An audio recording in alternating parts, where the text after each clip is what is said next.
Well, the rush to attack Rush, it is all a White House strategy to distract you from White House policies. That's what Republican Congressman John Boehner is saying today, the House Minority Leader joining me right now. Mr. Minority Leader, good to have you. Thank you for coming. Neil, good to be with you.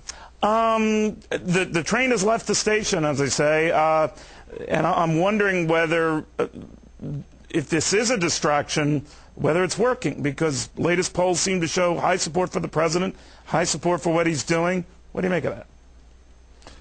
Well, I think this whole thing was created by the White House to be a distraction from his policies in the budget, whether it's the stimulus package, the omnibus package with 9,000 earmarks, or his plan to raise taxes on all Americans and have the largest increases in spending that we've ever seen. And so I think the American people are looking for both parties to work together to solve the problems that they're dealing with every day. And that's what the White House ought to be focused on. That's what we're focused on up here on Capitol Hill. Without belaboring the point, then, do you think that this dust-up of the original disagreement between Michael Steele and Rush Limbaugh complicated that pitch? Well, listen, again, it's just part of what became an ongoing distraction. It's just time to get back to do the real work the American people sent us here to deal with. Listen, Americans, and I believe all of us, want America to succeed. We want to get our economy rolling again. We have disagreements over the president's policies because, frankly, I'm afraid they're not going to work. And I want to make sure that American families and small businesses, the real engines of our economy, get back up out of the dust and put people back to work. I'm just afraid that all of these policies we're seeing out of the administration won't accomplish that. Well, that's kind of been Rush's message, as you know. When I spoke to John McCain about this yesterday, Congressman, he said there might be somewhat of a point there. This is from yesterday. I think Mr. Limbaugh speaks for a number of Republicans. I think Governor Pawlenty and Jindal and Palin and others do, and Charlie Crist and others. I think a lot of us speak. I think I still speak a little for the Republican Party. Let's all speak for the things we value and the things we believe in.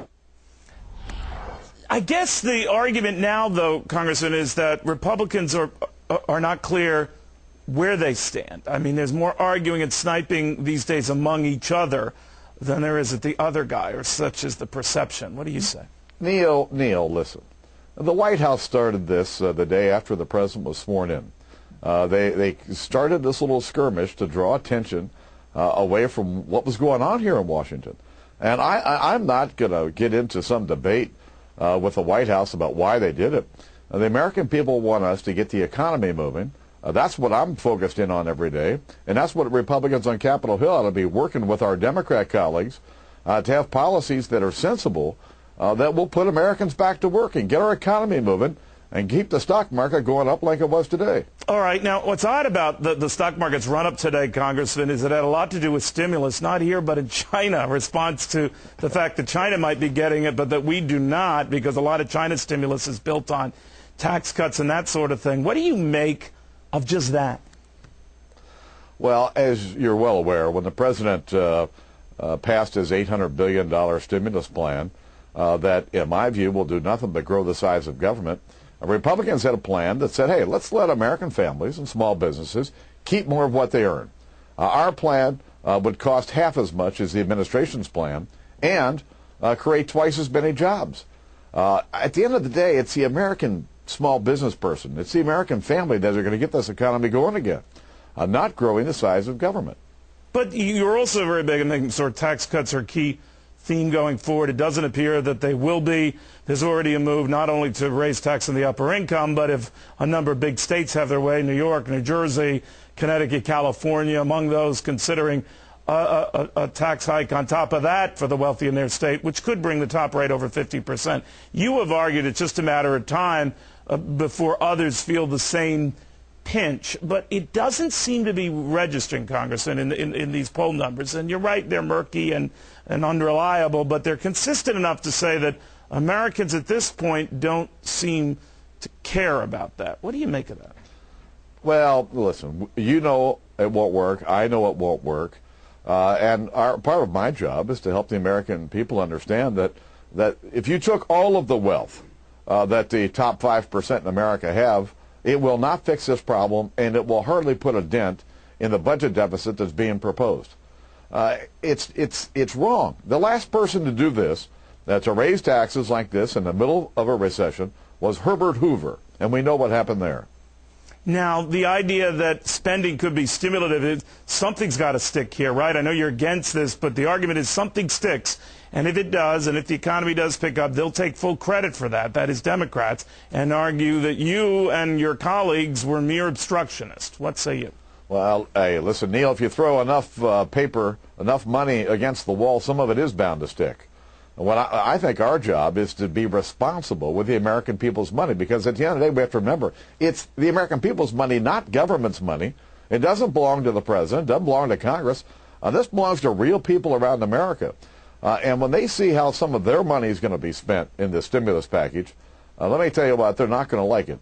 And I don't worry about poll numbers. What I worry about is doing the right things for the right reasons, because if you do that every day, the right things will happen. Now, I know you've been trying to keep your troops in line here, but the dirty little secret is that, you know, 3,800, 4,000 of those nearly 9,000 earmarks were Republican earmarks in this spending bill. So Republicans are just as guilty of this sin. How do you rein them in? Listen, I've tried to solve this problem over the last 3 years unsuccessfully.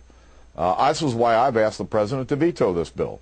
It has 9,000 earmarks in it. He's campaigned against this kind of spending, and he can't get by with this idea, well, that's last year's work, and so I'm just going to let it go by. It's this Congress that's passing this bill. He is the president of the United States. This bill does require his signature. And if he's serious about ending wasteful Washington spending, he ought to veto this bill. What we ought to do is not increase spending by some $30 billion for the balance of this fiscal year through September 30th. What we ought to do is just have a CR, a spending freeze for the balance of this fiscal year, and show the American people that we're serious about holding the line on spending. Well, you might be, but a lot of your colleagues aren't. A lot of Democrats aren't. Is this just going to be the same old game? I've already promised the President of the United States that if he vetoes this bill, I'll deliver 146 votes to uphold his veto from the Republican side of the aisle. Interesting. All right, Congressman, thank you. Always a pleasure. See you, Neil. The Minority Leader of the United States House of Representatives, John Boehner. Well, the President...